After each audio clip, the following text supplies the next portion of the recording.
I call this talk Road Trip, Evidence of Global Catastrophe in the Four Corners Regions, and some historical and cultural facts as well, from a biblical worldview, of course, okay?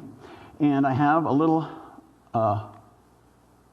Monument Valley, in case you remember that, one of my absolute favorite places in Arizona.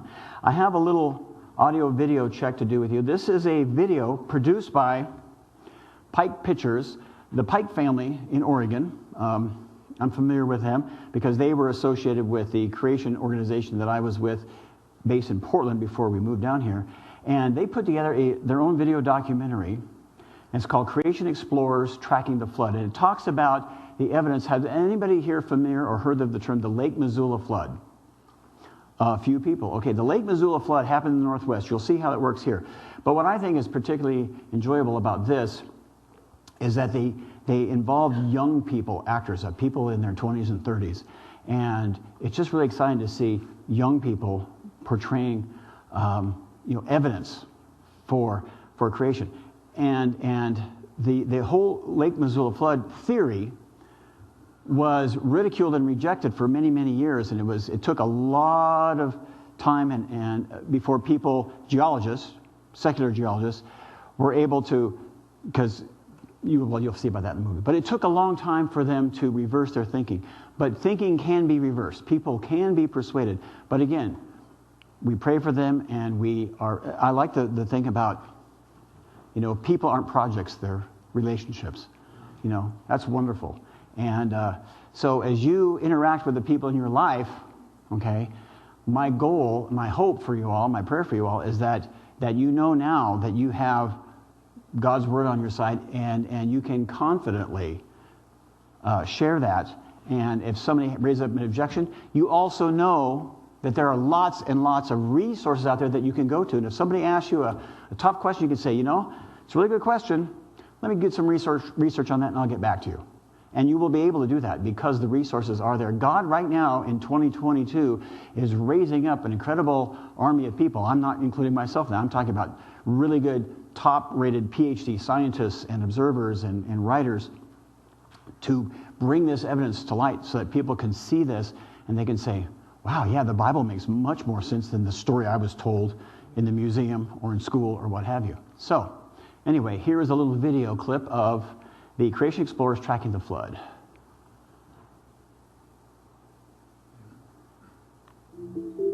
We're told it was eons of time that shaped the Earth's most dramatic rock features. It was slow and gradual processes, working for millions of years, moving one grain of sand at a time.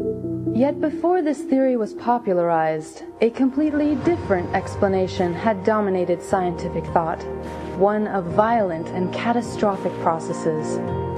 It is the explanation described within the Bible's account of Earth history, in which catastrophic floodwaters were the primary tool in shaping the Earth's surface very rapidly.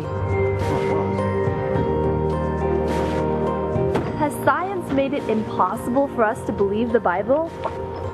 No, there's good reason to doubt the millions of years theory that dominates geology, because there's a flood of evidence that supports the Bible's claim that catastrophic floodwaters have shaped the Earth's surface. Come on. Today we're going to explore some evidence from a proven catastrophic flood that ripped through our own backyard at the end of the Ice Age. It's called the Lake Missoula flood. 540 cubic miles of water raced across much of Washington state. A significant thing about the Lake Missoula flood are the erosional and depositional landforms that it produced. And those are very similar to other features that we see that were formed by even bigger, more catastrophic floods in the past. The Creation Explorers will journey into this flood's path, into the Columbia River Gorge. They will explore the features carved by the Missoula flood and see how these same features can be seen across the Earth. The final recognition that catastrophes do happen and do affect the Earth as we know it has totally changed and actually overthrown uniformitarian thinking. This stream used to flow more gradually down to the Columbia River. When the Missoula flood came, it ripped away the rock, leaving only this steep cliff for the stream to fall from. Sheer cliffs in a canyon are a sign of a young canyon, because with time, vertical faces erode a lot faster than horizontal, so you have a lot of block fall, and so with time it become more V-shaped over millions of years. Sheer cliffs are everywhere across the Earth. Well, where is all the rock debris? Not where slow erosion would have put it. An interesting thought here is, if the Earth is millions of years old and we have teleslopes happening in just thousands of years, we shouldn't see any cliffs. And because we see cliffs, it speaks of the Earth not being that old.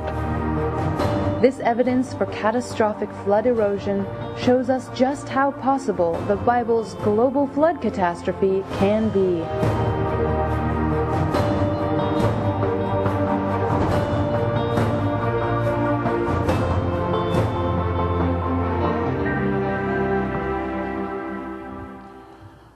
So the creation explorers examine some parts of Oregon, but especially eastern Washington, the Channel Scablands.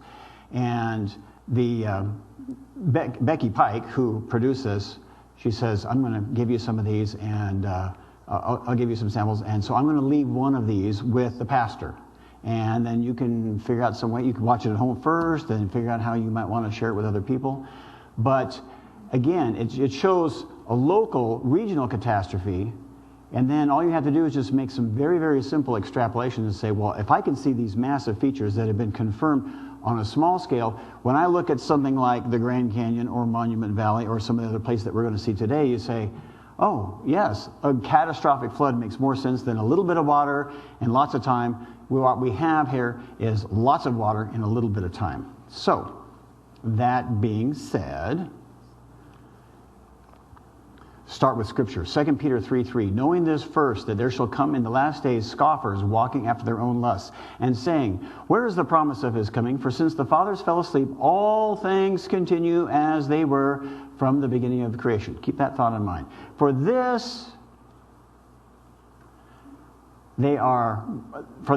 they willingly are ignorant of, that by the word of God the heavens are of old, and the earth standing out of the water and in the water, whereby the world that then was, being overflowed with water, perished. Now, catch verse 7. But the heavens and the earth, which are now by the same word, are kept in store, reserved unto fire against the day of judgment and perdition of ungodly men. Noah's flood serves as a warning and a guarantee that there is a coming judgment, and everyone on this planet will be held accountable when that happens. As there was a judgment by water, so there will be a judgment by fire. Now, again, the crucifixion was the most significant event in human history. But what was the most significant geological event in human history? The obvious answer is the flood of Noah's day. Because of mankind's wickedness and violence had filled the earth, God had to send a flood to destroy the earth. But as we've already said several times, we accept that we're going to make the Bible the foundation, the building block of our thinking in every area. And to do that, we metaphorically put on our biblical glasses so that everything we study, we're going to see through the lens of Scripture. And if something appears to contradict it, we're going to say, you know what, I'm going to hold off accepting that until I confirm God's Word. But we start with God's Word. Evidence for a global catastrophic flood is one of the strongest proofs that A, that the Bible's account of history and God's dealings with mankind are trustworthy. B, therefore, God's promise of a coming judgment upon the earth is certain as well. And C, therefore, all mankind is accountable to the Creator and Judge, who has also provided a means of salvation through Jesus Christ. And why is it one of the strongest proofs? It's because everybody can observe geology, okay? You don't have to have microscopes. You don't have to have telescopes. You don't have to have a PhD or a master's degree or a high school diploma, okay? The things we're going to discover today can be learned by somebody who's not even in middle school yet. I know that because I've been there. Assuming that the Genesis account of Noah's flood were true, what sort of physical evidence should we expect to find? We should expect to find sedimentary layers of rock laid down horizontally, extending hundreds and even thousands of miles. We should also see little or no evidence of erosion or passage of time between those sedimentary layers. They should look like one pancake stacked on top of another. We should see erosional features on a very large scale that exposes those layers. We would also expect maybe to find evidence of bending of the sedimentary rock layers while still soft, because there was a lot of earth movements going on, okay? And we should also find fossils buried rapidly in the sediment layers. Now, to start with, we need to understand a little bit about where the uniformitarian, Bible skeptic, non-believing people come from. And they subscribe, the geologists do, well, even the biologists have to, subscribe to a principle of uniformitarianism. It was promulgated by a man by the name of James Hutton back in the 1800s. He authored a book called The Theory of the Earth, and in that he proposed that geologic processes such as erosion and deposition do not change over time. And so from there, the concept of uniformitarianism was established. The idea that the same process that we see shaping the earth today have been at work at the same rates throughout all of Earth's history. A phrase commonly used to associate this is, the present is the key to the past. So if we see sand slowly eroding off a cliff and slowly depositing over here, we say, oh, well, these are the same rates that's happened for millions and millions and millions and millions of years to create all this. But instead of the present is the key to the past, we as Christians know that the Bible is the key to the past. Well, if I were to say, would you consider the Bible a science textbook? Well, we'd say no. But if I said, would you consider this to be a history book? We say yes. This is a historical account of the history of the earth. And how does it begin? Genesis 1:1. In the beginning, God created the heavens and the earth. It wasn't millions of years ago, pond scum started moving. So, uniformitarianism. In geology, the doctrine suggests that Earth's geologic processes acted in the same manner and with essentially the same intensity in the past as they do in the present, and that such uniformity is sufficient to account for all geologic change. This principle is fundamental to geologic thinking and underlies the whole development of the science of geology. And that's from Britannica Online, okay?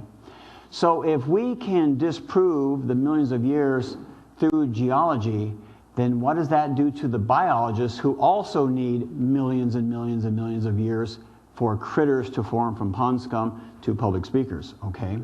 You get the idea, okay? So, here's a little map of the Four Corners region that I pulled off the internet. I have up here, it says, it says that all maps and satellite images are courtesy of maps.google.com unless otherwise noted. And I also use some Google Earth things as well, okay?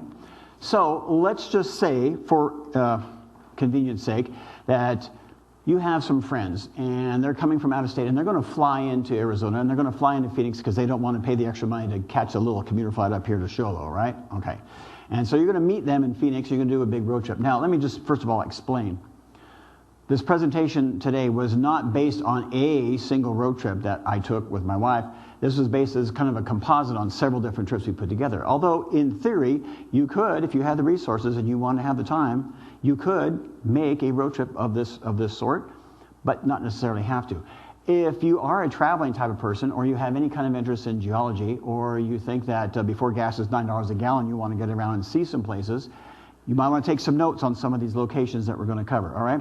So let's say that you have a friend and they're flying into Phoenix, and as they fly into Phoenix, they're going to see these mountains around Phoenix. There's called the White Tank Mountains are on the west of Phoenix, the Estrella Mountains are on the south of Phoenix, and the McDowell Mountains to the north. Now, the McDowell Mountains on the north were said to have formed during the Miocene epoch in the tertiary period of the Cenozoic era. And you say, what? What does all that mean? Okay, well, there's a fellow by the name of Ray Troll has a little geologic column that he put up, and it tells you all these Paleozoic, Mesozoic, Cenozoic, and in there you have all these Holocene, Pleistocene, Pliocene, Cretaceous, Jurassic, Triassic, all that kind of stuff like that. Okay, and then he gives us a little, how many millions of years ago did each of these supposed layers form, okay, from dust blowing around and settling and creating itself. Now, I share this only as a reference because a much better explanation has been put together by this person here. This is Dr. Taz Walker. He's with Creation Ministries International Australia. We actually had the privilege of having him come to Payson several years ago and be a speaker. His work was in energy power plants, but his background basically is in geology. And he came up with something called the Biblical Geologic Model. There's a video that Answers in Genesis produced where he goes through and explains it himself, which again, you'd go to answers.com and you can find that. But Creation Ministries International also has the same video. And this is the graph of the biblical geologic model. So what we have to understand, I'm going to take some time to explain this, because once you have this model in place, okay, then as you begin this, if you drive around and you see geologic features, you could say, this must have happened between here and here. This must have happened at this point. So think about this. And if I might step over here. 4,000 years ago, or 4,000 BC, we had the creation. Now, the creation event lasted only 1 week, okay? But in that 1 week, we had a lot of geological activity going on. We had, as he describes, the primordial, okay, which is the foundational, which is a ball of water, okay? And then you had the ensuing phase, which was where the waters were gathered into one place and the land was gathered into one place, okay? Then you have the derivative, okay? Now we're bringing in the ecosystem. And then we have the biotic, which is where plants are being formed, okay? And then we have the pre-flood era. So for 1,700 years approximately, you have a lot of time going by, but not much is happening geologically, okay? Now the fall has happened, but on a geological scale, not much is happening. And then, bingo, we have the flood, which lasted only 1 year, but in that 1 year, all kinds of geologic activity happened. We have what's called the eruptive phase, which would be in the first 40 days of the flood, when the fountains of the great deep were breaking open and the whole earth was just becoming quite a mess, right? And 40 days, eventually, we said that the ark this morning, it took 40 days before the ark became waterborne. From day 40 up to day 90, we have the ascending phase. Add 60 more days, brings us to day 150, the zenithic phase. That's where now everything is covered. All the high mountains are covered to a depth of 50 meters. Then, after day 150, we know that God said that he created a wind to come over that. We also know that the mountains rose, the valleys sank down. So, as the continents now are coming up out of this ocean, and all of the ocean waters are draining back into the ocean basin, the first phase, that would be called the abative phase. That's where you have water is just coming off in huge, huge, deep sheets, okay? And then this happened for about so many days, 110 days. But after the abative phase, as that water level start to go down, eventually the water will start to channelize, okay?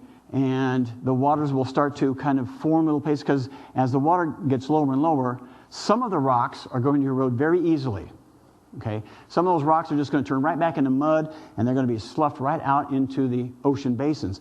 But some of the rocks are going to be a little bit harder, a little more resistant, and they're going to cause the water to go around them. That's going to form channels. And those channels will start forming gorges. Those gorges will start forming riverbeds, okay? And that's in the dispersive phase. Then you have the post-flood. Now everything's pretty much done with the flood, but we're still going to have residual geologic activity. We're going to still have volcanoes going off. We're still going to have earthquakes, because the earth went through a big major upset, and it doesn't just calm back down right away. In fact, Dr. Steve Austin from the Institute for Creation Research has evidence to show that it was an exponential decline. It was still very violent at the beginning, and it eventually tapered off. And then we have the modern phase, where things are kind of at the level they are now. Uniformitarian geologists would have us say, no, everything that we see on the earth all happened at this modern rate. But we have God's word that says, no, there were some pretty violent things going on way back when, okay? And we need to take all of that into account. But here is the template that we're going to use as we look at different geologic features this afternoon. So let's start down in Phoenix, and we're going to zip up Interstate 17 up to Flagstaff. And when we get to Flagstaff, one of the first things you notice is the San Francisco Peaks. Now, I said this was kind of a road trip, right? So I have to put in a plug. If you're going to be taking a road trip, I highly recommend you eat at a place called the Delhi Palace. It's behind the Walmart, back in this little area, back over there. It is the top-rated restaurant on TripAdvisor for the city of Flagstaff. Great food. And their buffet, well, before COVID, it was like $8.95 for all you could eat for buffet. Not bad, if you like Indian food anyway. So the Flagstaff area, if you go to Google and then you switch to what's called the terrain view, you have different options. You could look at the road map or you could look at the satellite image. But if you go to the terrain view, oh, here's a picture of the restaurant, okay, buffet, salad bar. Yeah, good. Cloth tablecloths, cloth napkins, okay, very nice. If you go to the terrain view, you see a topographical type of map. Every little black dot, if you could see it up there, I don't know if how your contrast is looking in there, every little pimple that you see there is a cinder cone or a volcanic cone. It's either a lava dome or a cinder cone formed by volcanic processes. In fact, now the count right now currently is over 600 volcanic craters are found in this region around Flagstaff. Now, they're all essentially dormant now, but at one time they were active, and now they're dormant. So right off the bat, uniformitarian thinking starts to say, well, wait a minute, if it's along the same process, well, this process has stopped, so maybe the process was doing something more dramatic in the past. Well, again, if you were to, go nose to nose with an evolutionist, they would say, well, not exactly. Well, then the counter to that is, well, then I guess the present is not the key to the past. Okay. So, but we're not here to we're not here to just get ugly on people, okay, who disagree with us. We're not Pharisees.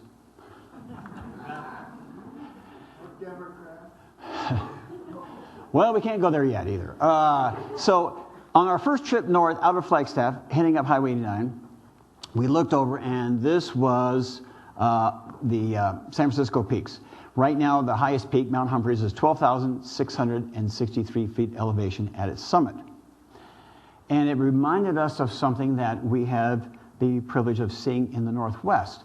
See what kind of similarities there are to that and to that. Does anybody recognize this? Mount St. Helens, yes, which erupted in 1980. I happened to actually, on that morning, be with the Army National Guard just, 60 miles to the south. And I heard a loud boom about 8 o'clock. I just figured it was an ordnance piece going off for artillery or mortar round or something like that type of thing. Found out later it was an eruption, okay? Mount St. Helens currently sits at 8,365 feet. But after Mount St. Helens erupted, this was a fantastic boon for creationists, for Bible believers, because we had a model that was observed to see what happens to a large mountain that suddenly loses a third of its height. Now, Mount Hood, by contrast, in Oregon, it's a volcano, but it is still dormant.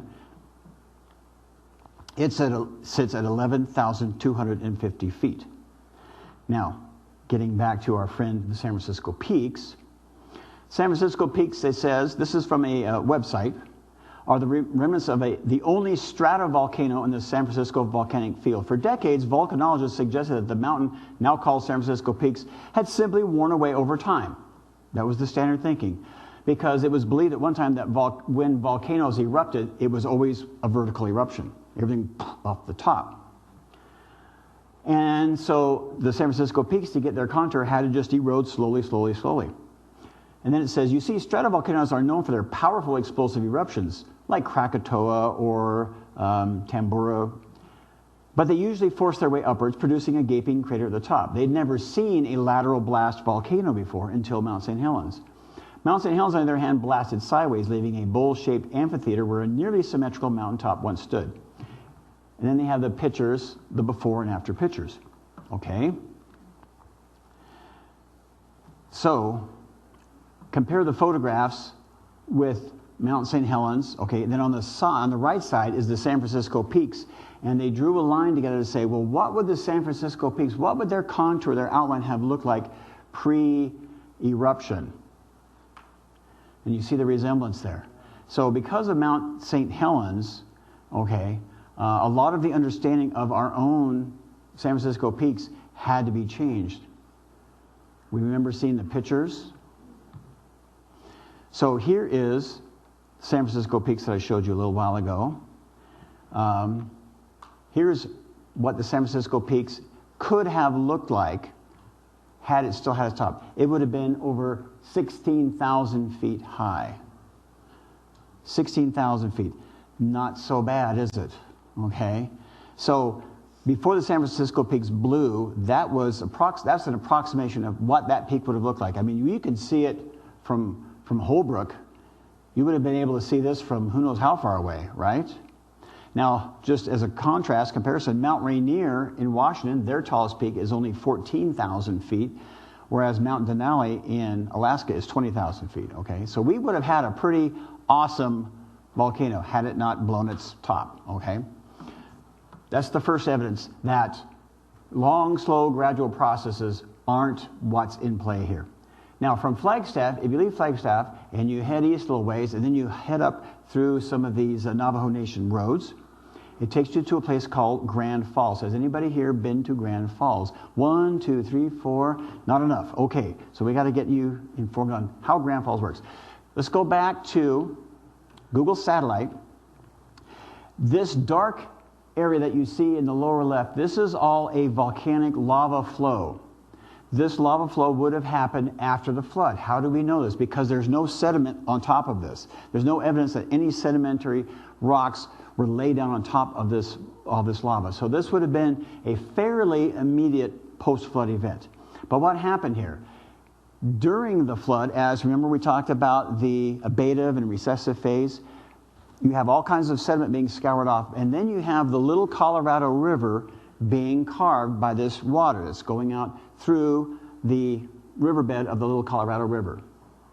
And then you have this volcanic lava flow going off, and at one point the lava flow went over and crossed over the little Colorado Riverbed and blocked the little Colorado River. So what did the little Colorado River do? It had to find a route around the lava flow and back and down. So to show you how that works, here's the area. This red line shows where, can you all see that? The red line shows where the original little Colorado River flowed.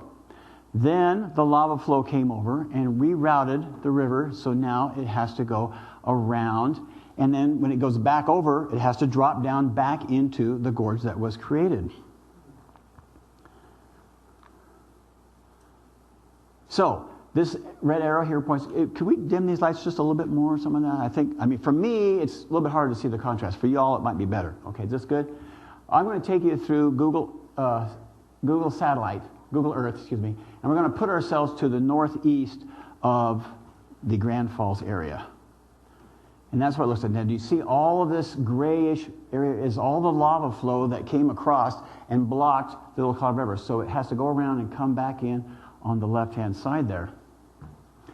So now I have a little video where I made just from the satellite, where I take my mouse, I just zoom in and scroll in, just to let you see a little more closely what this region looks like. Now, you can access this from a passenger car. You don't need a four-wheel drive, high-clearance vehicle. The road is pretty well maintained getting back there. And you can see this. Now, I will also tell you that if you've been around a while, you know the little Colorado River doesn't usually have water in it very much. You have to catch it either during the monsoon season or during the spring runoff from the melting snow that comes down from the White Mountains, okay? So, but here is a side-on shot of the lava that flowed over, and what you can barely see on the top are a little tiny gazebo and a little observation deck there. And they even have restrooms, so you know you can stop there and visit. It is on Navajo Nation land, but there's no fee to get back in. But you have to kind of know where you're going. But there are maps that will show you how to get there. This is a picture that I took not too long ago of the Grand Falls. Now, Grand Falls also has a nickname. Does anybody know what that is? Chocolate Falls, yes. Why is that? Because when it runs, it looks like your nest is quick.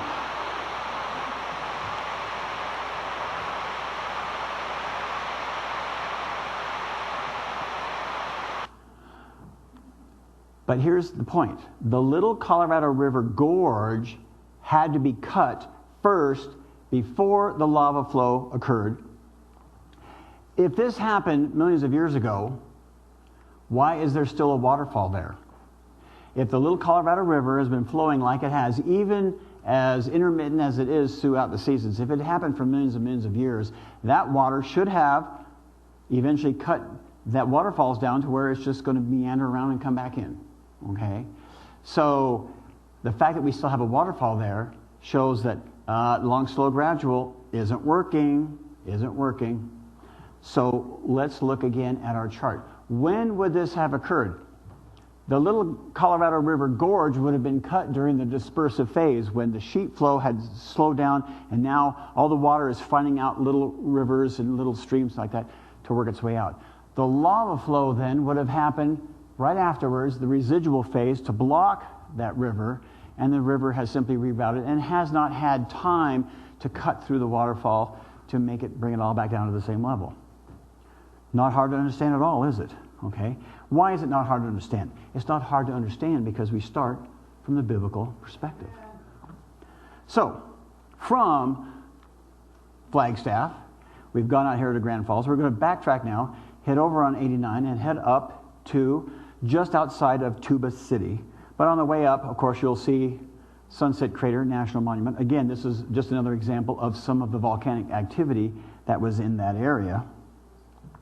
But you get up to Highway 160, and then you see a sign. You're going to start heading towards Tuba City, and you'll see a sign about dinosaur tracks. And one of our earliest visits there, this is what the sign looked like. The next time we visited, they replaced the sign and made it look like that. The next time we went by, they replaced the sign and made it look like that. The next time we replaced the sign, we went by, they had replaced the sign to look like that. And most recently now, they have this, okay? And it says the tracks are open. So you turn right there where you see the sign, and you go back to this place. It's a little district called Moanavi. And you go back there, and there are some little booths where some Navajos will have their jewelry and stuff like that for sale, okay? You do not have to hire a Navajo guide to take you around and show you. You can. It's your option, okay? The first time around, yeah, we did. A young boy named Evan took us around and showed us some different things. After a subsequent visit, it's like, we know our way around, we're good, okay? And you will see footprints, dinosaur footprints in the solid rock. Three-toed dinosaur footprints. And the dinosaurs, the type of dinosaur has been identified as the Dilophosaurus. There is also this. This is a coprolite. For those of you who are in the know, you know that coprolite is dino dung, fossilized dino dung. There's also a spot where you can find fossilized dino eggs embedded in the limestone. Now, a fellow by the name of Doug Sharp has a website called Revolution Against Evolution, and he documents in here that there is a place where human footprints have also been found in the same layer as the dinosaur footprints.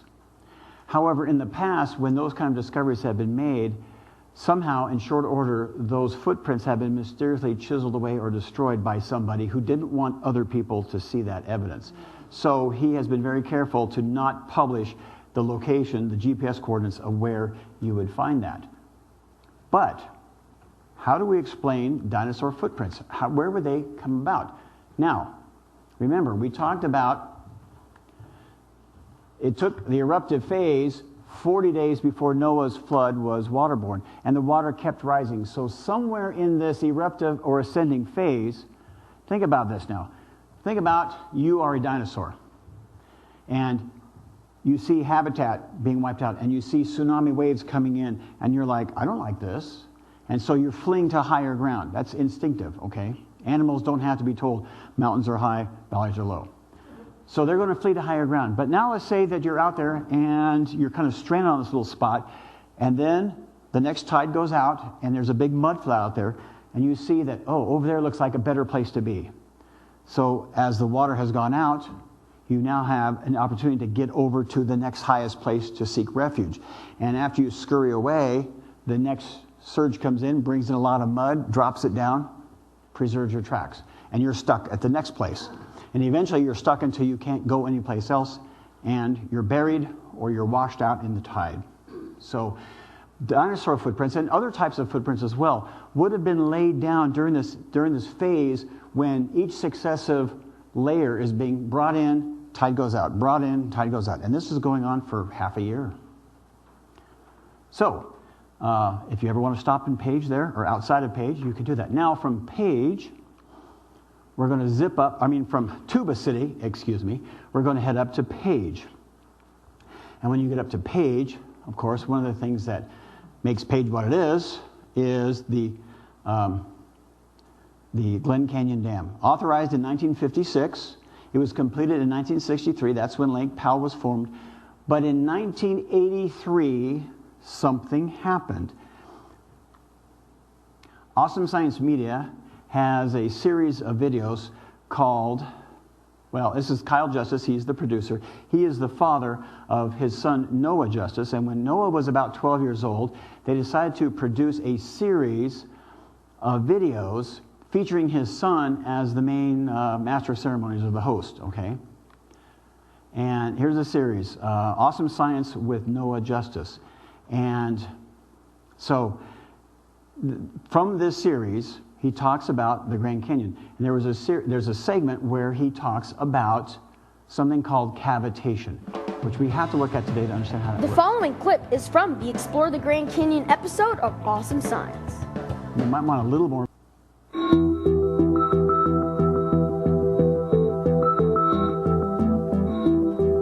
So this was from a segment about the Grand Canyon. I didn't put the Grand Canyon in this talk because there's many, many, many other videos talking about Grand Canyon. Russ Miller, of course, is going to give you a great talk on that, I'm sure, when he's here. It was determined later that the original obstruction that caused the cavitation was a 1/4 inch high calcite deposit. It had dripped down, had formed a little tiny bump on the bottom of that tube.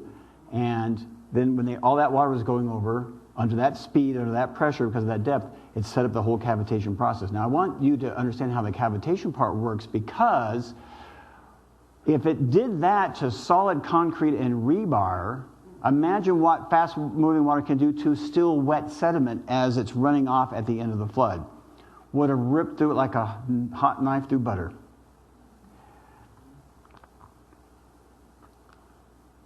Cavitation.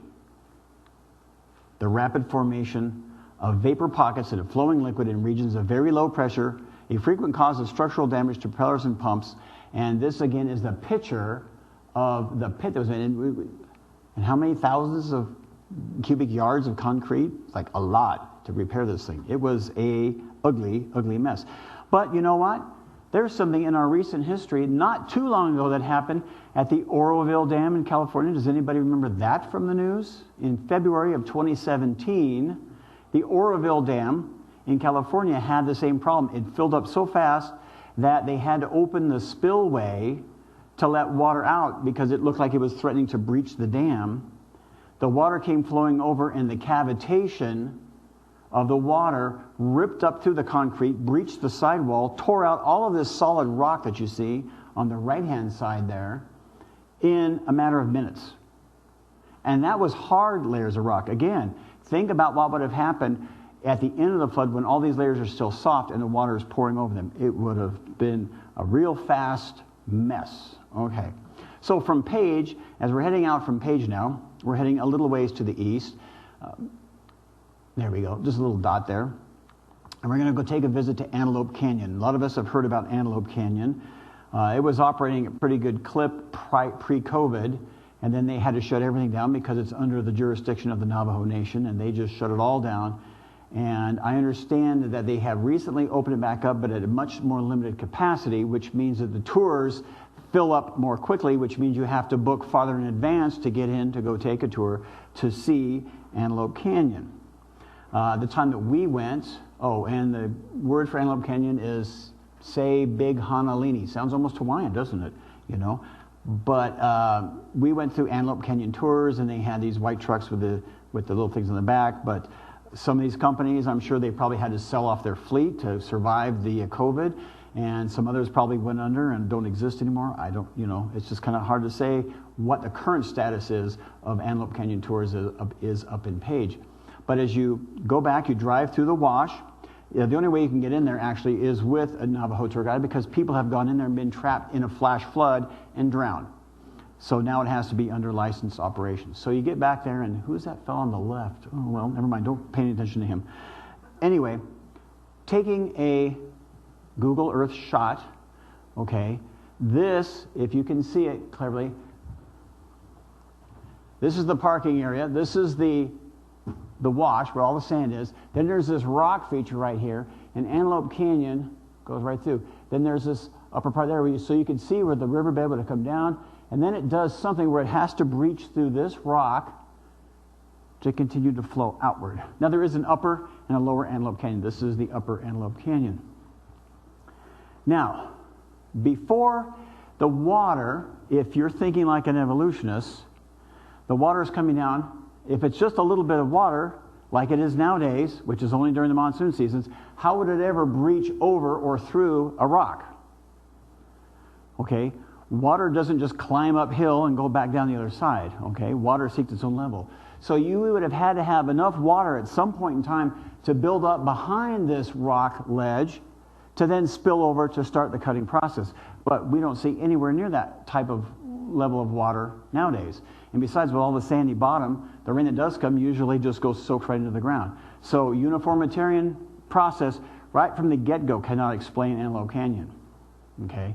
There's no evidence that there ever was a waterfall on the other side, because that would have created what's called a plunge pool, where the water comes down and eventually erodes a little pit. But for those of you who have had the privilege of being able to tour Antelope Canyon, the sights that you will see are just absolutely amazing. And depending on the time of day that you go and the time of year that you go, will depend on the position of the sun, will depend on how the shadows and the colors and everything else looks. But even inside the canyon, you see some things that say, okay, if this was carved by little by little by little by little, okay, and you want to suppose that little drops of water came down and they eroded and took away a little piece of sand here, a little piece of sand there. Then you come to an area like this where you see a big bullshit like a vortex was in here, making a huge circular pit. And you say, raindrops don't form vortexes, okay? Vortexes are formed by lots of water moving very, very quickly. This is looking up in one area. Another shot looking up. Sometimes some other boulders have kind of impaled themselves, or logs. This next picture was taken by my wife. We just happened to be on this one particular day with this one particular spot at one particular time. And it came out like this with these beautiful rainbow colors. It was awesome. You see the yellows and ambers and reds and blues and purples, and we had this made into a canvas print, which just hangs in our house. And it was like one of those 1 in a million type of shots that you can see. So you go through, you come back out. Here's what it looks like at the beginning. You can see. So just look at this. You're trying to imagine, how would water breach over, down, through, if it's only occasional monsoons, seasonal rains.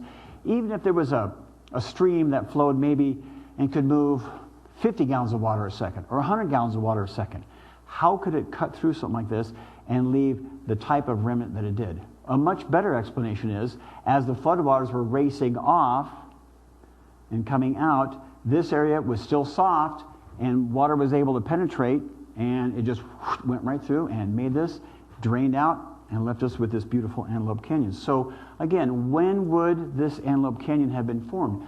Using our biblical geologic model, the best understanding would put it right here at this dispersive phase, when the water is coming together and channelizing and cutting through and taking out narrow things, not big sheet erosion. Not just yet anyway, but we'll see evidence of that in a little bit.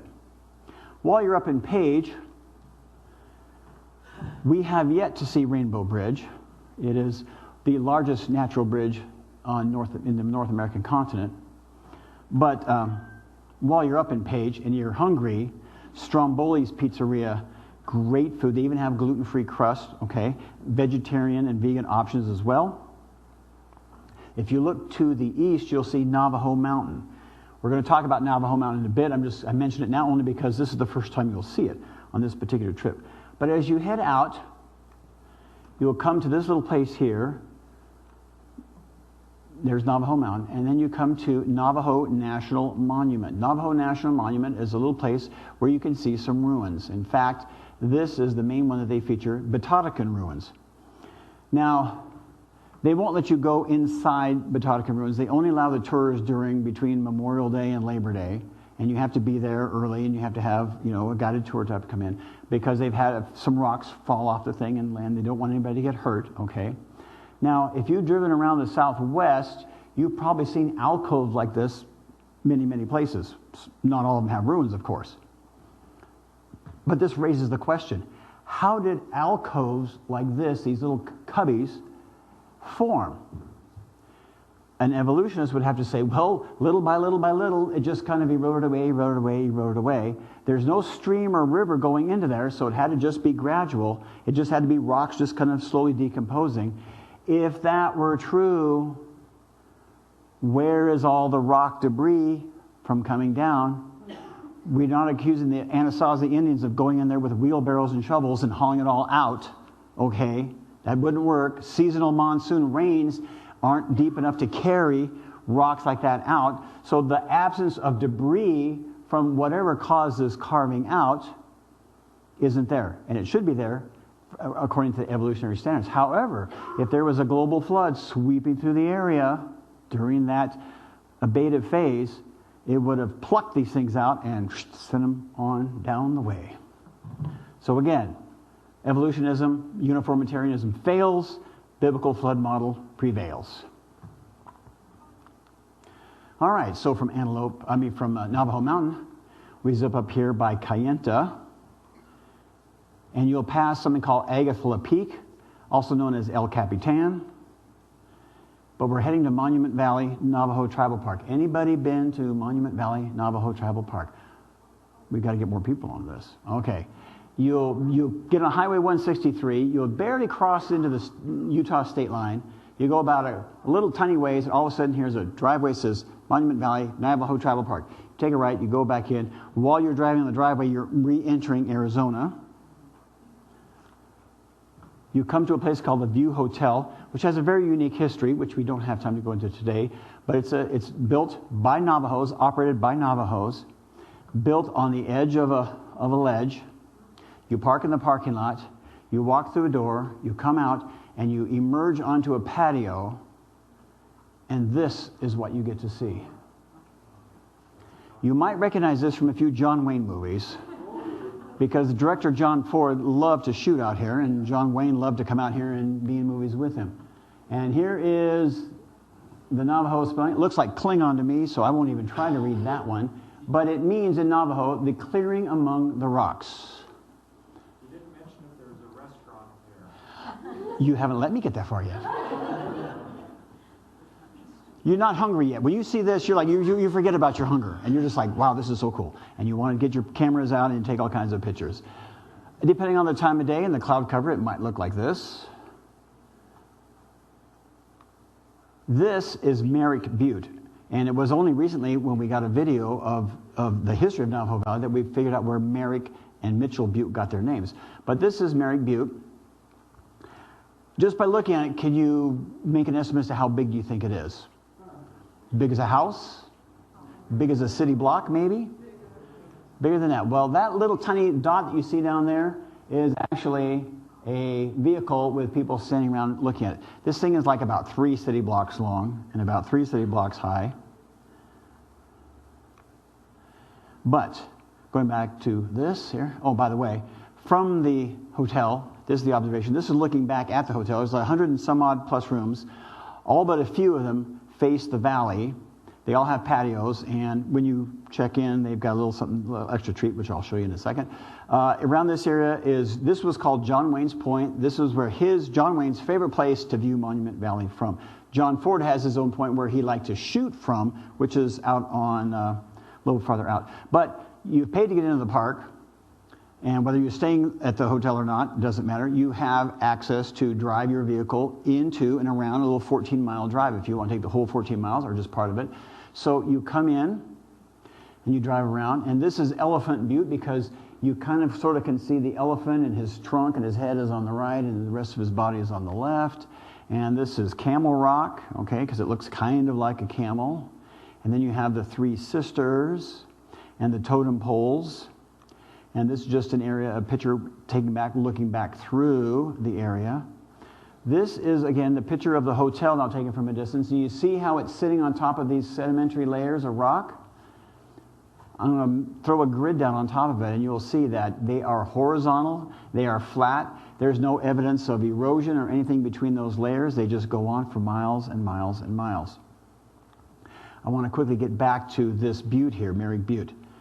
Here is the geographical composition. The very bottom layer is called the Oregon Rock Shale. Above that you have this big vertical part called the Deshay Sandstone. Then I have a little green and red slash line. Above that you have the Moenkopi Formation. And on the very, very top you have the Shinnerump Formation. I'm glad I'm not the guy that got that named after him. Okay, Mr. Shinnerump. If there were millions or hundreds of thousands or even just thousands of years old, there should be all kinds of erosion between those layers, but there isn't, okay? So here we have the Triassic and the Permian barrier. That's why the lines are two different colors, okay? So they say that this Triassic and this Permian layer were laid down millions of years ago. So when did the Triassic and the Permian layers exist? Well, we go back to this website here, and we look, and it gives us about 252.2 million years ago, okay? So let's go back and look. And it's like, okay, are you saying then that there's this big time gap and yet it's still perfectly horizontal with no erosion? And then you explain all the millions of years it took to form the Deshay Sandstone. Here you say, so for 30 million years, 40 million years, the only kind of sand grains that were blowing around all had the same color, all were the same composition, all were made of exactly the same thing? For 50 million years? I mean, even for 20 years, it wouldn't make sense that there was only one kind of sand grain blowing around. And then how did it get cemented? This is out in the desert. So it doesn't take, like I say, you know, once you start with God's Word and you build your thinking on God's Word, you look at this, you say, man, a global flood just absolutely, absolutely makes way more sense. Long, slow, gradual, millions of years, uniformitarian, blah, blah, blah. Okay.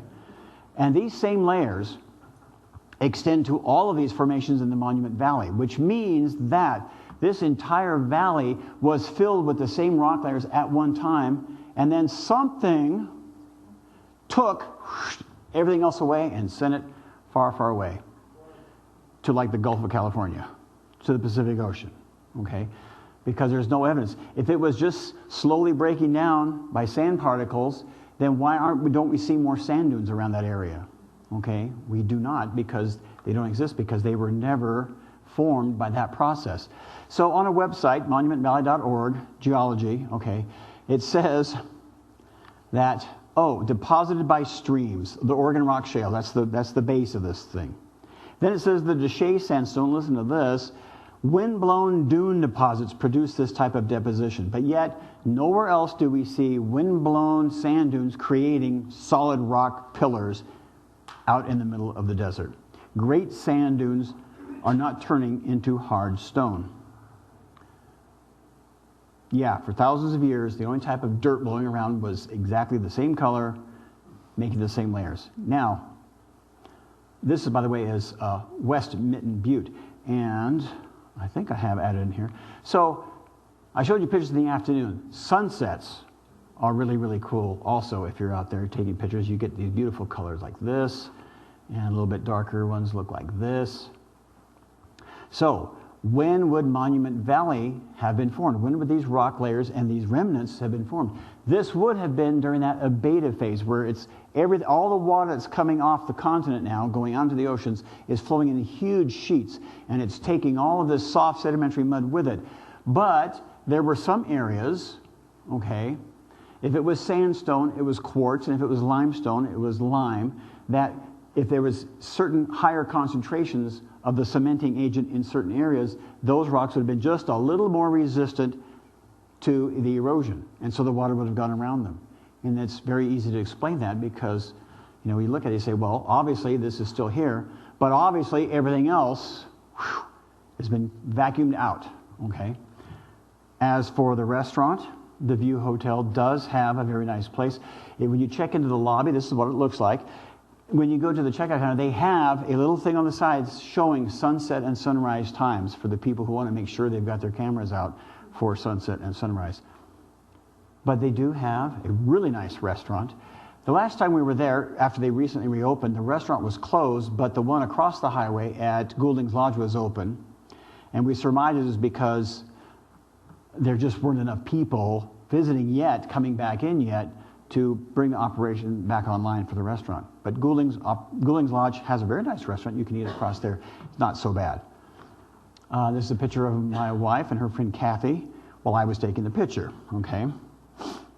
And so, again, we look at the idea, where did the sediments go? They had to go somewhere, and they had to have an agent remove them. It was either going to be wind or water. And if it was wind, we should see a lot more dust, and we should see sand dunes, and we should see other residue around there. As the sun goes farther down, you see more and more. And if you stay overnight, you'll catch sunrise coming up in the east, behind the buttes. How about that one? One time we were there, it was in December, and we were getting ready to have dinner. The sun had gone down, and all of a sudden we see all these people running out to the window and looking at us like, ooh, is there somebody out there? Is somebody out there having a heart attack? Did somebody fall down and hurt themselves? Or people are suddenly running over there. It was a full moon coming up behind the buttes. Well, a year later, we're taking another trip out there because I had the week off and we did a vacation. And after we booked, my wife says, hey, I wonder when the next full moon is. And it's like, look, it's going to be on the same time that we're out there. Very cool. So we had our cameras ready, and my wife, with her good camera, was able to catch a full moon rising, still just right around sunset, so you could still see light catching the butte as well as the full moon. Now, other good news, though, is that recently they have initiated a trail called the Wildcat Trail, which you can sign the little trail log, and you can walk out, and you can go out behind the West Minton Butte, between those two buttes, around, out, and back, and come back. And so you can, and you don't have to have a Navajo guide. You just have to make sure you get back before sunset. But so you get to actually get in to hike. It's not such a bad deal. All right, we're going to move down the road now from this area. Go to this place called Monument Pass. Anybody recognize this place from a movie that was released in like 1976, maybe, perhaps? Filmed right here. And most of us remember him saying this. I'm pretty tired. Think I'll go home now. Pretty tired. Think I'll go home now. That was filmed at Monument Pass. And if you watch the movie carefully, you can see that in the very, very distance, there is a roadblock, and they've got traffic piled up. They had to stop the traffic so they could shoot the scene. Anyway, it's kind of a cute little thing. Next time you want to watch Forrest Gump. So as we're leaving that area, there are 4 sites that we're going to quickly check out. Mexican Hat Rock, Gooseneck State Park, Valley of the Gods Scenic Drive, and then the Moki Dugway. And throw them all on the map right now so you can see them. So here they work. This is Mexican Hat Rock. It was called Mexican Hat Rock because they didn't want to call it Sombrero Rock because they figured people would not know what that was. So anyway, it's a Mexican Hat Rock. It's this little flat rock sitting on top there.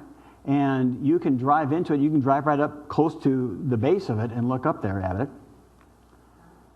It was allegedly, according to evolution, part of the Alguito Formation, which would put it way down here at about right at the top of the Permian layer. No, Pennsylvania layer. Yeah, Pennsylvanian layer.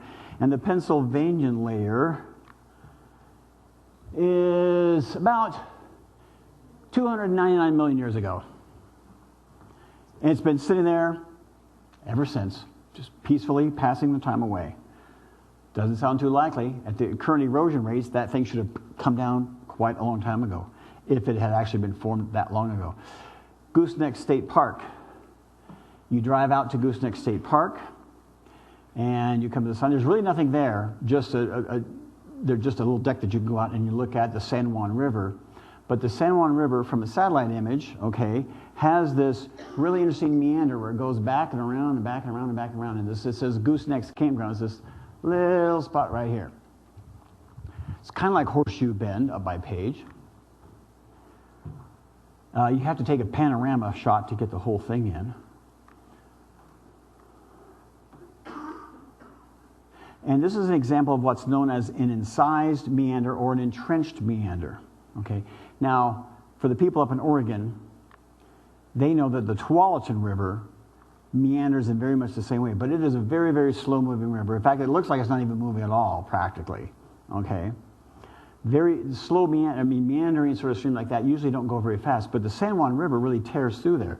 So in an effort to explain how the San Juan River can be meandering and yet still be moving quickly, they come up with this big comment. Say, well, perhaps maybe millions of years ago when this was doing, and because these things, they did this thing. And then they say, then for reasons related to tectonics, rearrangement of lithospheric plates, or climate, or both, we really don't know. And then they go on to come up with their little explanation of what they think happened. And that's from the National Park Service. Okay. Now, we take you to the Valley of God Scenic Drive. You don't have to pay any money to get in here. It's a gravel road. You may want to take a higher clearance vehicle, although a sedan would probably work. Okay. And you just get to drive through and look at the same sort of rock formations at no cost. On TripAdvisor.com years ago, it ranked Valley of the Gods Drive as number 1 of 598 things to see in Utah. Out of the entire state, this is ranks fairly high. People really liked it. And it got almost a 4.5 out of 5 with 32 reviews. All right, back on the highway, we're going to head to the Moki Dugway. What is the Moki Dugway? You'll see in a minute, but you're going to be approaching, the highway approaches Cedar Mesa, and this, what you see right there is Cedar Mesa. Then you see the sign that says 10% grades, 5 mile an hour, switchbacks, narrow gravel road, 1 mile ahead. You say, where are we going? Then you see the sign that says 800 feet, pavement ends. From the satellite view, this is what it looks like. Boom, boom, boom, boom, boom, boom, boom, boom, boom. And then you start the climb.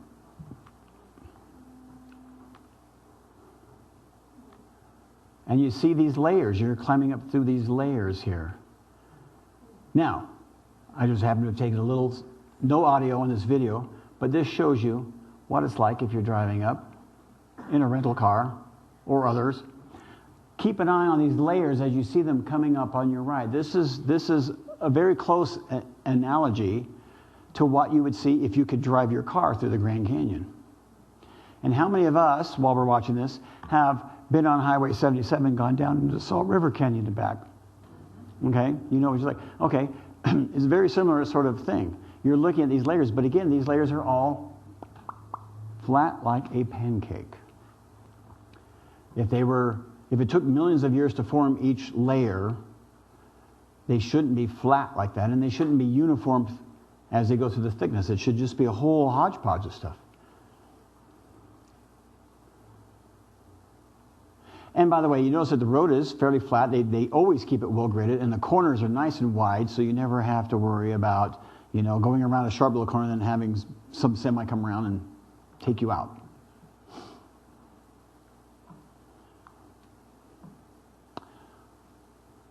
Almost there, a few seconds later, and you see it layers, and we'll stop. Okay, when you get to the top, this is the view looking back, and there is this sign right here that says, in 3 miles, you've climbed 1,100 feet, and you are now at 6,425 feet elevation.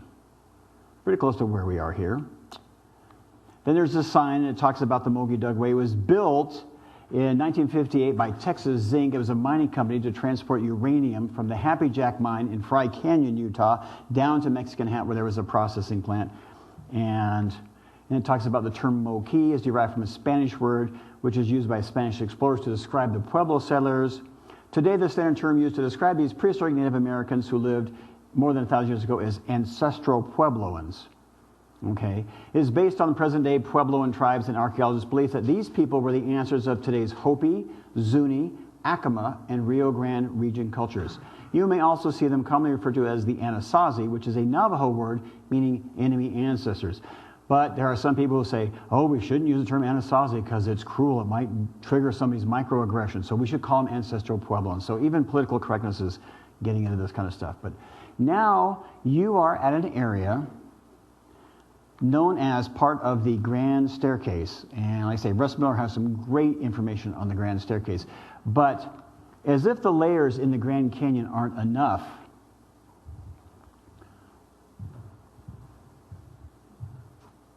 this is the north rim of the Grand Canyon. You follow this out. There are 10,000 more feet of sediment on top of where the Grand Canyon is. And most of it has been eroded away. It's been tilted and sheared off and bent. If you were to stack them all up vertically without the bending down, it would be pretty high, like that. So here, again, and they say this is the Triassic. This is taken off a secular website, Triassic, Jurassic. Here's Arizona. Here's Grand Canyon, okay? And if you've ever been to Bryce Canyon is way up there. So there's 10,000 more feet, almost 2 miles of sediment laid down on top of the layers that we see at the Grand Canyon. And it is called the Grand Staircase because if you get the right spot, Grand Canyon, Bryce, you see you have the Vermilion Cliffs and the Chocolate Cliffs and the Pink Cliffs and the White Cliffs. Actually, White Cliffs, Pink Cliffs. Okay, so we've been here for a little bit. We have a kitty cat stretching. So, in class, if I think the students have been sitting for a while and need a little bit of a break, okay, everybody stand up. If you feel like standing up, you can stand up. If you don't feel like standing up, you don't have to stand up. Stretch a little bit, okay? You got 5 seconds just to kind of stretch. All right, yourself ready to go? See, I built that in for your convenience. Okay, Betty, back to the lesson. All right. Monument Valley, we went up to the Moki Dugway. We're going to come back down and we're going to head over to the Four Corners region. A lot of us know Four Corners where the states all come together. They have this little plaque where you can do, stand there and do the thing. And then we're going to go into the town of Shiprock, the town of Shiprock, New Mexico. Okay. And remember in the video I showed you a little bit ago of Creation Explorers, there was this picture. This is in the Northwest. Most people in Washington, Oregon area know about. This is called Beacon Rock. It is basalt lava, and it's been solidified. It's the neck of a volcano, and the material that surrounded the volcano so that the lava, which was wet, could come up and hold it in place till it solidified, was all scoured away during that Missoula flood that tore through the Columbia Gorge and ripped away everything else, but because the basalt here was very hard, it stayed behind, okay? And it's only like 848 feet tall, okay? And again, it was mentioned in this video. And Pastor, we can talk a little bit more about this, but if you want to get a hold of a copy of this, okay, it is available at the website there, creationtoday.org. That's where you can get a copy of that as well. But it brings us to this wonderful rock formation here, which is Shiprock, which in Navajo is this, which means a rock with wings. This is also a volcanic remnant. Now, you don't have to have a geology major to understand that magma comes up, it is liquid, and so liquid tends to find its own level. So for this to come up, had to have some sort of material encasing it while the lava was coming up and being formed, had to hold it in place long enough for the lava to harden, but then some force, okay, serious water, had to then strip it all away and take it out of the way. And so this neck of this volcano, again, is evidence that at some point in time there was a lot more mud and dirt out here that has all been stripped away. So you have the deposition, you also have the erosion, you also have volcanic activity. From a satellite view, you have those two, those are volcanic dikes, okay, like a dike for the boy, stick his finger in the dike type thing. They're vertical. So as this volcano was doing this thing, cracks formed and magma came up and hardened in there as well. On our very first trip by there, we saw this. We had all these beautiful clouds circling the rock. Other trips, we saw other sorts of things. Depending on the time of day. This was in the afternoon because the sun is on the west side, and we were looking north here. This was probably late morning when this shot was taken. Here's a picture of my wife standing next to my beautiful blue Toyota pickup. Now, you look at Shiprock and you say, okay, yeah, it looks pretty impressive, pretty big. Okay, the elevation at the base is 5,600 feet. The prominence rises 1,583 feet. What does 1,583 feet looks like? It is taller than the Empire State Building to the tip of the antenna. If you built another replica of the Empire State Building to scale, it would look like that, next to Shiprock. And this is a picture of me standing by that vertical dike, like I told you about. It's made of a material called minute, which is, well, basically it's a composition of minute, which is basalt that has a high ratio of silica in it. Okay. Another aerial view. There's no sand dunes anywhere to be found. No rolling hills showing that wind has been pushing these grains away. It's been stripped. You can drive from here all the way down to Gallup for almost 2 hours, and you won't see any evidence of this material. It's just all gone. It had to have been taken someplace way, way far, far away. No sand dunes, no rolling hills. Now, I mentioned before, Navajo Mountain and Agathla Peak. So we're going to go back now and take a quick look at them. Agathla Peak, as you're leaving Kayenta, looks like this. Another volcanic neck. The base elevation there is 5,660 feet. The prominence only rises a mere 1,436 feet. By the way, the term Agathla in Navajo means much wool because they raise a lot of sheep over there. But as you're driving around this region, these volcanic features are all over. Here's one. Some of these have no names.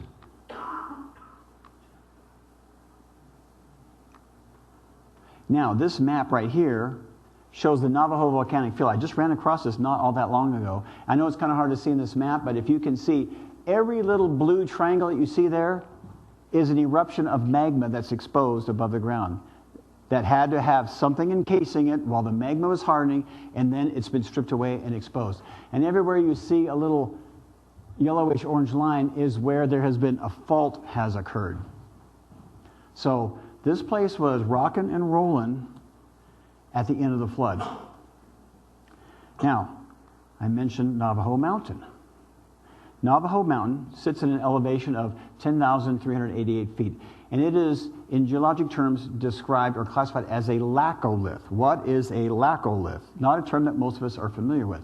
A laccolith means that the magma was coming up through the layers, and then it got to a certain layer, and it couldn't breach the layers because they were too soft, so it basically formed a bubble, formed a cavity, formed a pimple, if you like, okay? And so, but in order to form these upper mountains, would those layers have to be hard or soft for this blister to occur? Had to have been soft still. So when you look at Navajo Mountain, you see the layer there. Those layers, those upper layers, would have not been solid. They would have been, in order to flex, they had to have been soft. Otherwise, they would have split, and Navajo Mountain would be a volcano then at that point. But it is not. All right. From there, we're going to come over the Chuska Mountains. And as we cross over the Chuska Mountains, you get to a place called Buffalo Pass. You look back, and you can see Shiprock from a distance there. You go through the town of Lukachukai. It has very similar rock features to Sedona, but it's a much more primitive little place. You come to the visitor center at Canyon de Chelly. and it's being a national monument, and they're particularly, unless they've changed, there's no entrance fee to get in there. But if you're one of those people who has an America the Beautiful pass, lifelong thing, you can get in anyway for free after you paid it. And here's the layout here. And this is from the official website. And of the area, they say that the Deshay sandstone, light red rock of uniform grain, was formed from desert sand dunes. Oh, here we go with the desert sand dune thing again, right? By, northerly winds. Well, by now you're probably thinking, I bet it was probably water with a northerly current building these things up. And then about the Shinnerunt conglomerate, it says that it was stream deposited. Why do they say it was stream deposited? Well, because there's rounded bits of gravel in it. And it's not just sand, it's sand with is a conglomerate. A conglomerate means there's a lot of different stuff thrown in, like a tossed salad type of thing, like a fruit salad or something. Okay? So to get those rocks, and they know that wind doesn't blow rocks, you need water to move rocks, so they say it was stream deposited. Now, I'm going to bring you back to that, and then it also talks about down here that there were surging rivers, okay? Paleo rivers, they call them, because they don't exist now. But yet, when you go to the ends of the canyons, you don't see any evidence of a waterfall, of water coming in, of anything like that, from a stream. If there was any kind of a stream or a river, there should be a channel at least leading up to the edge before it goes in. It's flat, and then it falls off. What would explain flat and falling off? Well, that would have been, like a lot of water over a little bit of time. Answers in Genesis has a website regarding this, talking about the Shinnerunt Formation. And it says this: it covers about 100,000 square miles and generally ranges from 50 to 100 feet thick, but can be up to 350 feet thick. 100,000 square miles, and they said it was a stream. That stream knows how to get around. Or it wasn't a stream. It was a big, huge sheet of water coming off. So, when would this have happened? Again, this would have been during that switch from the abative phase, the sheet erosion, all of a sudden cutting channels into a dispersive phase. But most of this would have been happening during a dispersive phase. So, and can you say you drive along and you can see these vertical cliffs go right down to the bottom? And some Navajos have lived in there for quite some time. They farm and raise sheep in the bottom area. This is the White House ruins near Sunset. And we took a tour. We showed up there one day, and we went into the canyon. And this was our tour guide, Francine. She said that when she was a little girl, she would spend summers there at her aunt's house. And she told us about some of the adventures there. And sometimes, one time, a tour bus got stuck, and the people had to climb out. And they had to climb the scale, like 800-foot cliff. This is the Antelope House ruins, and it's right at the base of the cliff. You can see that. If you go up to the top at Canyon del Muerto, which is the Canyon of Death, which is where this is actually located, it's part of Canyon de Chelly, you can see it again from up here down the very base. And as you look at this, you say, has this cliff been existing for millions of years, dropping debris into the valley as it erodes? If so, where is the evidence of debris? When you look at this, it's very easy to see a whole lot of water just tearing through there, cutting through soft sedimentary layers, and moving all of the rock debris out of there. Because why? Because you have your biblical glasses on. Then, from Canyon de Chelly, we come down, we go to Holbrook. We're getting really close to home here, folks. We know about Petrified Forest National Park. We know about the beautiful petrified rocks there.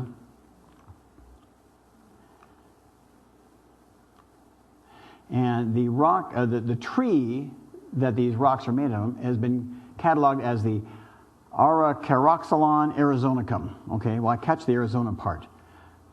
And we see them laying around, and sometimes they're scattered, and sometimes we can see it looks like somebody's taken a sausage slicer and just gone boom, boom, boom, boom, boom, and cut them all up like that.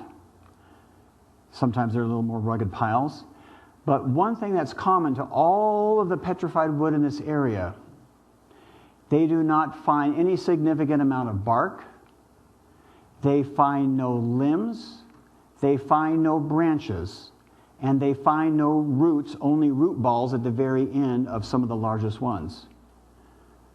So if this was a forest and it grew there, and the trees fell down and got petrified, where is evidence of limbs, of branches, of roots? And I say there's a little bit of bark on some of them, but a lot of the bark has been taken off. Like what kind of forces would strip a tree of its limbs and its branches and its bark and then knock it down? Well, let's go back to Mount St. Helens. Remember that whole thing with Spirit Lake and all that? Some time ago, actually it was February of 2016, living in Payson, the Payson Roundup ran an article, and the headline was, "It's petrified, but it isn't a forest." And it talked about the fact that instead, it says, they washed down an ancient river before settling into the mud of a great delta. Again, where was the headwaters of this river? Where was the mouth of the river? Where was the river bed? Did they even bother to try to tell us what they think was the proposed route of this river? No, they just know it was a lot of water, but they don't want to say, looks like a regional catastrophic flood moved all these things around. Well, one other side benefit is we have the painted desert. We have the teepees, and we have these beautiful stripes, and we have these just insanely wonderful colors. When would the petrified forest have happened? Well, that would have, again, been the sheet erosional phase was bringing them in, and then it was eventually, as the water levels drop and as the speed of the water moving drops, then these things drop out of solution. More sediment is still coming in on top of them from farther away, bringing more sediments to partially bury them, keep them submerged. There was a lot of silica in the water. Remember how we talked about the minute that was the dike that was formed at Shiprock? A lot of silica in the water, and silica is what makes sandstone, but is also a hardening agent. So, from Holbrook, we head over to, if you want to be nostalgic. Oh, by the way, in Holbrook, have you guys eaten at the Mesa Italiana restaurant? Great food there, okay. And even shows up on TripAdvisor. Of course, doesn't take much to be a great restaurant in Holbrook, maybe. Anyway, and you got the teepees. Okay, and then from Holbrook, we're going to head down to Heber. We're going to bypass Sholo, sorry. You're going to go past my place at High Country Pines, and you're going to come, if you go to the Young Road, it turns off, goes down to Young, you follow it for just a couple miles, it's paved, then it turns into gravel, then you start to descend and go down the Mugiona Rim. And you come across quartzites. Quartzites are a metamorphosed sandstone. Sandstone is pretty soft. You can take a hammer and start whacking on it, and it'll start busting up into pieces. Quartzite is very, very hard. It is sandstone that has been taken in under heat and under pressure. The crystalline structure has been realigned, and so it's very, very, very hard. It rates up much higher in hardness than sandstone. So it can survive being transported. And if you go out on the Young Road, you start looking at that particular location, the quartzite deposits are 200 feet thick. There are 200 feet in this particular area. In other areas, it's obviously going to be thinner. But there's 200 feet thick of these rounded quartzite cobbles. Now, we don't have any plate tectonic activity. We don't have any area close by here where plates can move, where they can force heat and pressure onto a rock. The closest places to the rim up here is over by Clifton and Morenci. There are other places farther east than that. There is another spot that's south of the town of Young, but then how do you get it 2,000 feet up to the top of the rim? Okay? Serious, serious forces at work. In fact, the quartzite cobbles around this area are known in geologic literature, secular and creationist, as the Heber quartzites. And they extend from Overguard all the way to Peach Springs. Quartzite cobbles can be found. Some of them below, but a fair share on top of the rim. Okay, so then the question is, how did these quartzites, if they aren't formed in this area, if they weren't formed here, and they were brought here, how were they brought here? Well, we say, well, wind obviously can't bring them, and Anasazi Indians can't bring them. Not 200 feet. So they must have been carried by water. So if you have water at a certain depth, at a certain speed, it will pick up things and carry them along with them. So Mike Ord, who is a retired meteorologist with the Weather Service, but he's been a creationist all his life, he's made geology his avocation in his retirement. they said, you know what, we need to conduct an experiment. We need to do some real scientific data to see what would it take to move rocks like this. So they built a flume, put water in it, got a pump so going so they could move it, and they put in a 4-inch sphere and a 6-inch bullet. Okay, so we got a 4-inch basically round rock and a 6-inch basically oblong rock, and they put it in and they said, how much water, how deep and how fast does this water have to flow to get rocks like this to move any distance? Okay, 60 miles, 100 miles, 300 miles, whatever. A 4-inch sphere, okay, 30 kilometers per hour, 15 meters of depth. A 15 centimeter wide bullet, 105 kilometers, 55 meters. But we don't do metric here most of the time, so I've done the conversion for you. To move the 4-inch rock, you need 18 miles an hour at least 50 feet of depth. Have you ever seen 50 feet of water out here in Sholo? And to move this slightly bigger one, it goes up exponentially. You need now 65 miles an hour current at least 180 feet of depth. We don't get flash floods that can do that, okay? We don't have a meandering river to bring these kind of rocks in. We don't have anything around here now that can create 200 feet thick layer of rocks like this. And these are just small rocks. If you go out there and look around, you'll see rocks that are so big you can't drop them into a 5-gallon bucket. What kind of water would it take to have to move those things? I said this is a powerful example to highlight Noah's flood. There's nothing else in history that can explain the transport of these rocks from wherever they came from to here, whether it was 50 miles, 100 miles, 200 miles, just to even move them, you need serious water. When would this have happened?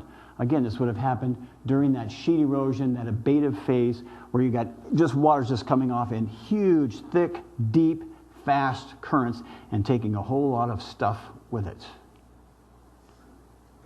And that brings us to, come down, Mogollon Rim.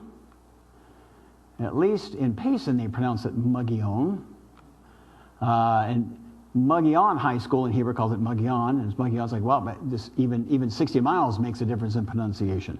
But it was named after Don Juan Ignacio Flores Mogollon. He was the Spanish governor of New Mexico from 1712 to 1715. This rim is the very southernmost edge of what's known as the Colorado Plateau. Many of us have maybe heard that used. I told you earlier about the laccolith, okay, and how those upper layers were soft. Well, the Mogollon Rim in this region, okay, is known as a monocline. What is a monocline? Monocline is where the bottom layers fault, because that's your basement rocks, your granites, the rocks that were hard from creation week. Then you have all these sedimentary layers. The fault forms, but the upper layers don't crack all the way through. They just flex and come down. And then as the water erodes back, it strips away part of it, so where the edge of the cliff is now is not where the actual faulting occurred, okay? Because they were soft and they were stripped away. So, we've been around to various places up there, and we've looked down, we've looked out. So you go to the literature and you look and you say, well, how much erosion has occurred since the faulting? How much of this edge of this rim has been scraped back? And depending on where the measurement is taken, the average comes up to somewhere like 5 miles. So as the water at the end of Noah's flood was coming off this Colorado Plateau and going over like a waterfall, it would have been just carving up the edge and taking it out with it. So when you're standing on the rim and you're looking down, the fault was actually many miles to the south of that. And to validate that, I have some websites to show you how that works. This one is from JSW Library, Geographical Focal Area of the Southwest. It says that it was about 600 feet every million years, happened 30 million years ago. You multiply out, you get 5,280 feet, which is about 3.41 miles.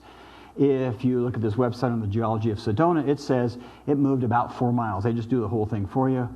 And another website here, geocaching.com, says it was about 7 miles southeast of the location there. So you take those three numbers, you put them together, you get about approximately 5 miles. So after this region of America was lifted up during all this turbulent coming to an end of the flood, and that water was pouring off, it was just chewing up the edge of this plateau and just ripping the stuff away and sending it to the south.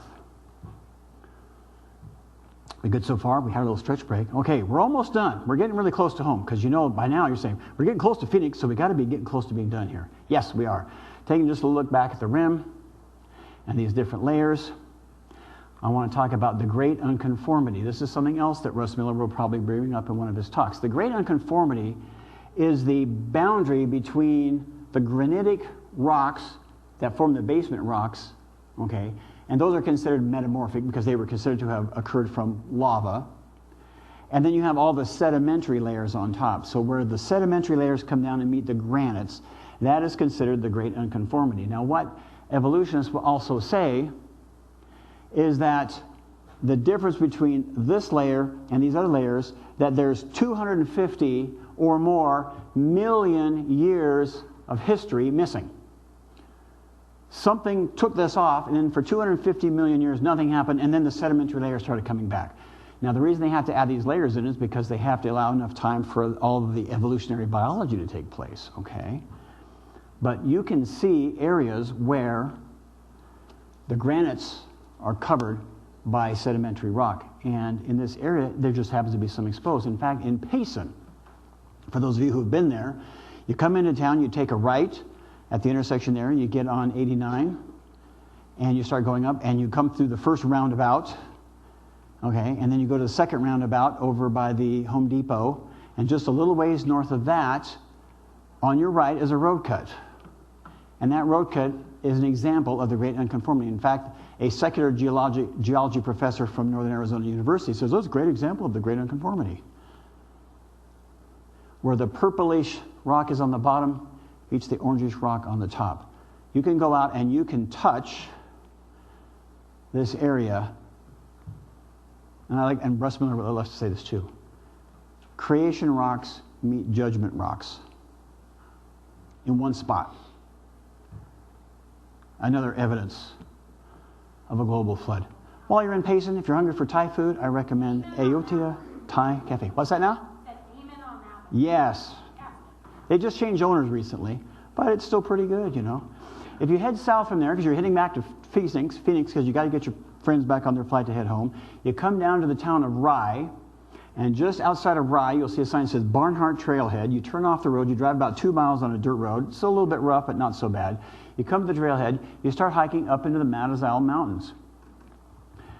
If you're walking at a fairly normal pace, you'll go about 45 minutes into the trail, and so you'd be walking pretty much to the west, and you're going to be in a kind of a groove, and there'll be hills on this side and hills on this side.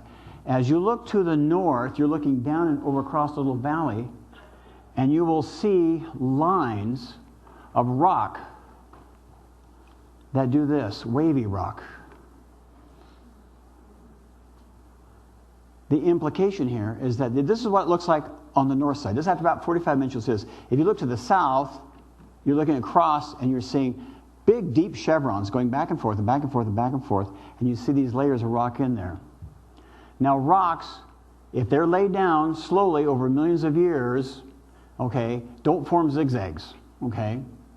If they were laid down by a flood, they would have all been stacked on shore like pancakes. But because this is a mountain and it's coming up and being pushed up, okay, there's going to be all kinds of movements. These things are going to start getting distorted. They're going to get ripple and shock waves through them. And they're going to create these wonderful chevrons. And then you come to this spot on the trail. And if you look more closely, it looks like this. And to highlight it, the layers do this. They bend, but they don't break. More evidence that these rocks had to have been laid down and messed around with at a very short order. So let's go back to our original statement here. Assuming that the Genesis account of Noah's flood is true, what sort of physical evidence should we expect to find? Sedimentary layers of rock laid down horizontally extending for hundreds of thousands of miles? Check. Little or no evidence of erosion or passage of time between the sedimentary layers? Check. Erosional features on a very large scale exposing the layers? Check. Fossil evidence of creatures alive at the time of the flood? We didn't really do that one, but we'll put check there anyway. All right, Psalm 104:8. I have another one on fossils anyway. Just really quickly, since it's not in the notes. We all know where Christopher Creek. No. Yeah, Christopher Creek. Okay, you know where Christopher Creek is. Okay. There's if you're heading west, you can go in and then you can come back out. Okay.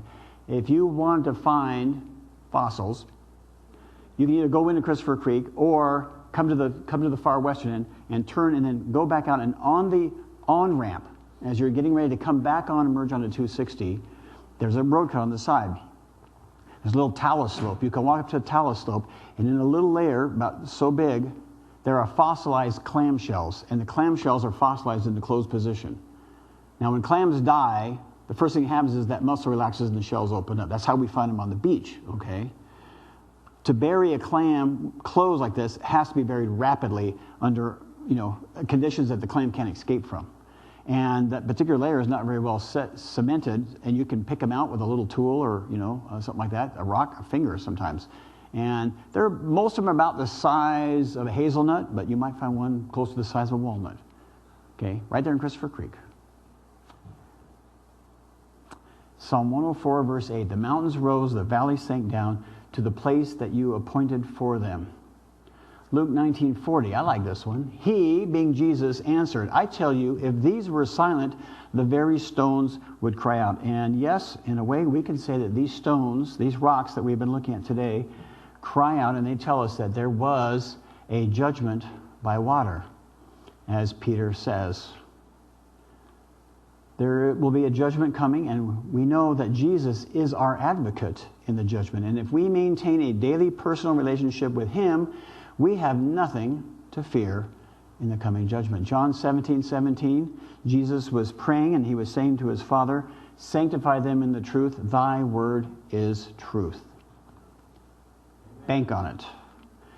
1 John 5:12, he who has the Son has life. He who does not have the Son does not have life. Pretty much choice, one or the other. You have the Son or you don't have the Son. I said I was working on my next talk, which is very similar to this. I'm doing on Utah. We have canyonlands to explore. We have arches to explore. We have Capitol Reef to explore. And we have Bryce, of course. And then there's also Zion National Park. And one of our favorite places to go is Kodachrome Basin State Park, which is another whole, that's going to be another hour-plus talk as well. But, hey, you got to get your friends from Payson down to Phoenix. They can get them on Sky Harbor, and they can go home. And hopefully along the way you saw a few cool sunsets. Just to remind us again, John 12:32, when Jesus said, and when I am lifted up from the earth, I will draw everyone to myself. A personal relationship with the Creator is the most important factor, most important decision that anyone can make in their life. And we build that relationship through prayer and through God's Word. So, let us all go out there and lift up Jesus. Thank you.